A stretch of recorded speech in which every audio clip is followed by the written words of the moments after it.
మోడీ గారు వచ్చినప్పుడల్లా వంగి వంగి దండాలు పెడతారు. ఢిల్లీ వరకు వెళ్లి వంగి వంగి దండాలు పెడతారు, సాష్టాంగ పడతారు. ఢిల్లీ వరకు వెళ్లి ఎన్ని పొత్తులు పెట్టుకుంటారు.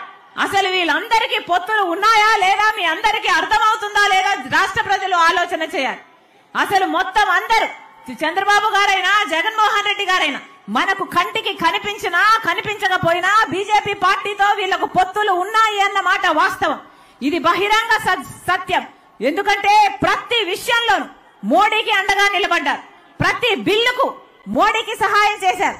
జగనన్న గారైతే మోడీ చెప్పిన ప్రాజెక్టు ఏ వ్యాపారవేత్తకు ఏది కావాలంటే అది ఇచ్చుకుంటూ పోయారు.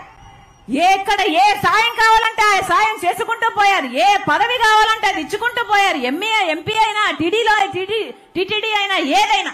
ఇలా మీరు బీజేపీ పార్టీకి వంగి వంగి దండాలు ఎందుకు పెడుతున్నారో ఆంధ్ర రాష్ట్ర ప్రజలకు మీకు చెప్పాల్సిన అవసరం లేదా? ఇటు ప్రతిపక్ష నాయకుడు, అటు పాలకపక్షం జగనన్న గారైనా చంద్రబాబు గారైనా అసలు బీజేపీ పార్టీ మనకు ఏం చేసిందని మీరు వంగి వంగి దండాలు పెడుతున్నారు? ఏం చేసిందని మీరు బానిసలుగా మారారు? మనకు ఒక్కటంటే ఒక్క మాట కూడా నిలబెట్టుకోలేదు మోడీ గారు. మరి ఆంధ్ర రాష్ట్ర ప్రజలను మోడీ గారికి బానిసలుగా మీరు ఎందుకు చేస్తున్నారు అని అడుగుతున్నాం. ఆలోచన చేయండి. బీజేపీ పార్టీకి ఈ రోజు మన రాష్ట్రంలో ఒక్క ఎంపీ సీటు లేదు, ఒక్క ఎమ్మెల్యే సీటు లేదు. అంటే మన రాష్ట్ర ప్రజలు బీజేపీ పార్టీకి అసలు ఓట్లే వేయలేదు. ఒక్క బీజేపీ పార్టీకి చెందిన ఒక్క ఎంపీని గెలిపించలేదు, ఒక్క ఎమ్మెల్యేని కూడా గెలిపించలేదు. అయినా కూడా ఈ రోజు బీజేపీ పార్టీయే మన రాష్ట్రంలో రాజ్యం ఏలుతుంది. ఎంత విడ్డూరం ఇది, ఎంత ఆశ్చర్యం ఇది. ఎందుకంటే ఒక పక్క పాలకపక్షం, ఒక పక్క ప్రతిపక్షం, రెండు బీజేపీ పార్టీయే కావాలనుకుంటున్నారు. రెండు బీజేపీ పార్టీకే ఊడిగలు చేస్తున్నాయి. రెండు బీజేపీ పార్టీ చుట్టూ తిరుగుతున్నాయి. ఎలా ఉంది? ఒక ట్రయాంగిల్ లవ్ స్టోరీ లాగా ఉంది. ఇద్దరికి బీజేపీ పార్టీయే కావాలట. ఇక బీజేపీ పార్టీ ఏమో ఒక చేత్తో చంద్రబాబు గారిని, ఒక చేత్తో జగన్మోహన్ రెడ్డి గారిని పట్టుకుని డ్యూయెట్లు డాన్సులు ఆడుతున్నారు. ఇది కాదా జరుగుతున్నది మన రాష్ట్రంలో? ఆలోచన చేయండి. ఎంత విచిత్రం, ఎంత ఆశ్చర్యం. అసలు 10 సంవత్సరాలు అయిపోయిందే, మనకు ఒక్క వాగ్దానం నెరవేరలేదు. 10 సంవత్సరాలలో అసలు ప్రత్యేక హోదా అన్న ఊసే లేకుండా చేశారు. ఎవరైనా మాట్లాడుతున్నారు. పెద్ద పెద్ద పరిశ్రమలు వచ్చేవి. పక్క రాష్ట్రాలకు ప్రత్యేక హోదా వస్తే ఒక రాష్ట్రంలో 2000 పరిశ్రమలు వచ్చాయి, ఇంకో రాష్ట్రంలో 10,000 పరిశ్రమలు వచ్చాయి. మన రాష్ట్రంలో ఏమొచ్చింది? సున్నా, గుండు సున్నా. కర్మేమిటో చూడండి. జగనన్న గారు చెప్పిన మాట, ఎలక్షన్లకు ముందు చెప్పిన మాట, గవర్నమెంట్ పరంగా వాళ్ళ మేనిఫెస్టోలో, జగనన్న గారు మేనిఫెస్టోలో కూడా పెట్టారు. ఇంకొక 4,000 కోట్లతో పంట నష్టపోతే పంట నష్ట పరిహారం కింద రైతులకు ఇస్తాము. 4,000 కోట్లతో ప్రతి సంవత్సరము ఒక నిధి పెడతాము అన్నారు. ఉందా? ఇప్పుడు మద్దతు ధర ఉందా అన్నా? ఏమైంది? ఆ 3,000 కోట్ల స్థిరీకరణ నిధి ఏమైంది? ఆ 4,000 కోట్లతో పంట నష్టపోతే పంట నష్ట పరిహార నిధి ఏమైంది? అంతే. ఎలక్షన్లకు ముందు ఒక మాట, తర్వాత ఒక మాట. రేవు దాటేంత వరకు ఓడమల్లన్న, రేవు దాటినాక బోడమల్లన్న. అన్ని ఇలాగే ఉన్నాయి కదా. రాజశేఖర రెడ్డి గారేమో జలయజ్ఞం కింద 54 ప్రాజెక్టులు కట్టాలనుకుంటే 12 ప్రాజెక్టులు ఆయనే పూర్తి చేస్తే 42 ప్రాజెక్టులు అలాగే మిగిలిపోతే, జగనన్న గారు ఆ రోజు ఎలక్షన్లప్పుడు చెప్పిన మాట, మేనిఫెస్టోలో చెప్పిన మాట, నేను ఎన్ని పూర్తి చేస్తానన్నాడు.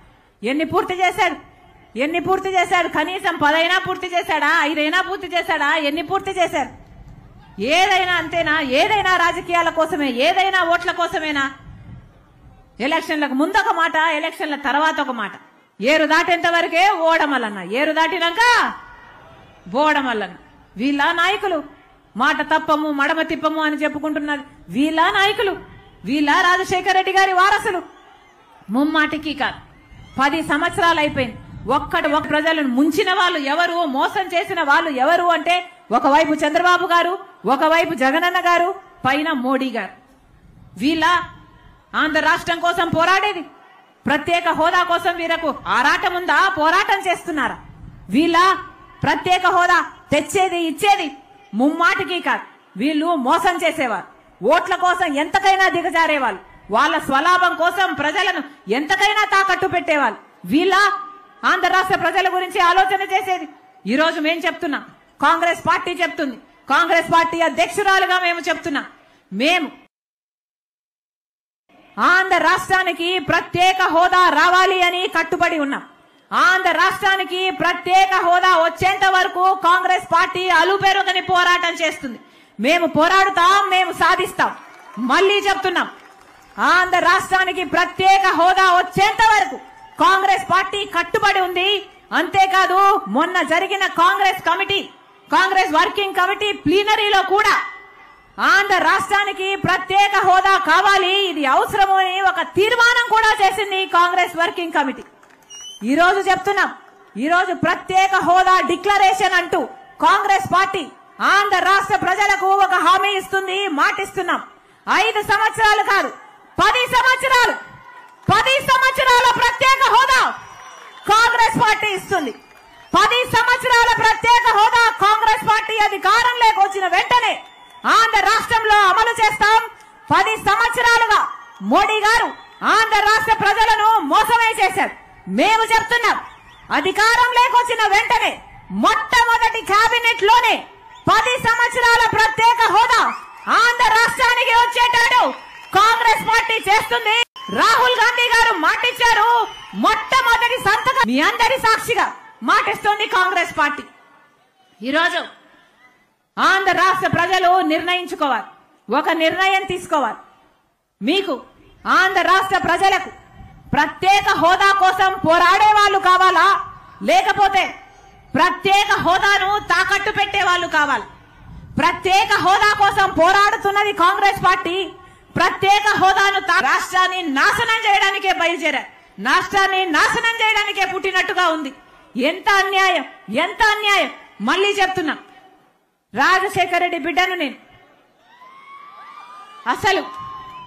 అసలు కోమాలో ఉన్న కాంగ్రెస్ పార్టీలో నేను ఎందుకు చేరానో తెలుసా?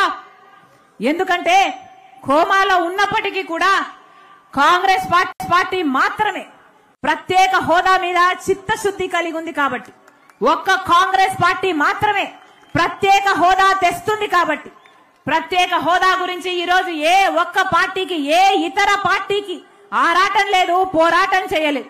కానీ కాంగ్రెస్ పార్టీ నాయకులు ఇంతమంది ఉన్నారే వేదిక మీద, రఘువీరారెడ్డి గారు అయితేనేమి, కేవీపీ గారు అయితేనేమి, పల్లం రాజరికులు ఉన్నారే, ఇంతమంది కూడా ఇన్ని సంవత్సరాలు ప్రత్యేక హోదా కోసం ఈ రాష్ట్రంలో పోరాటం చేసిన వాళ్ళు ఎవరైనా ఉన్నారు అంటే అది ఒక్క కాంగ్రెస్ పార్టీ నాయకులు మాత్రమే కాదా అని అడుగుతున్నాం.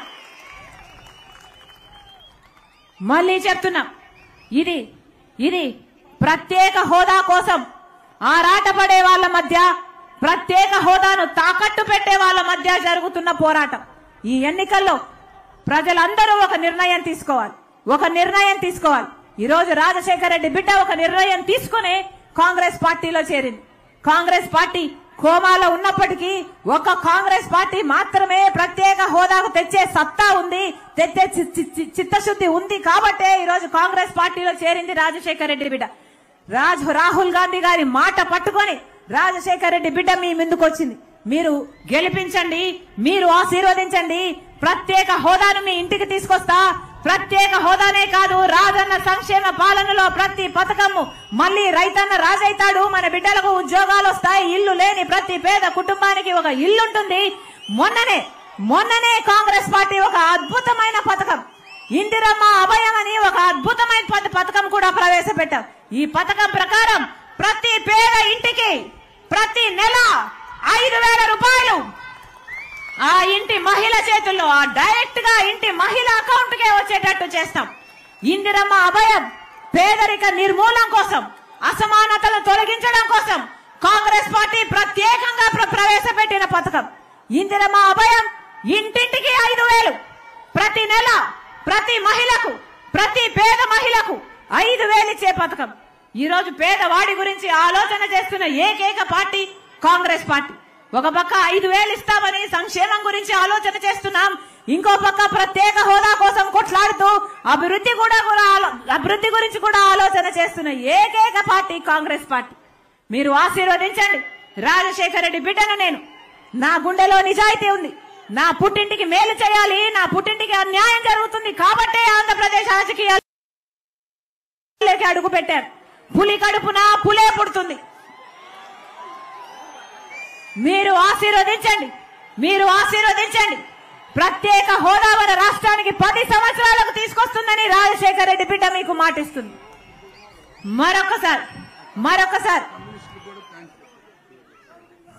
మరొక్కసారి ఇంతమందిగా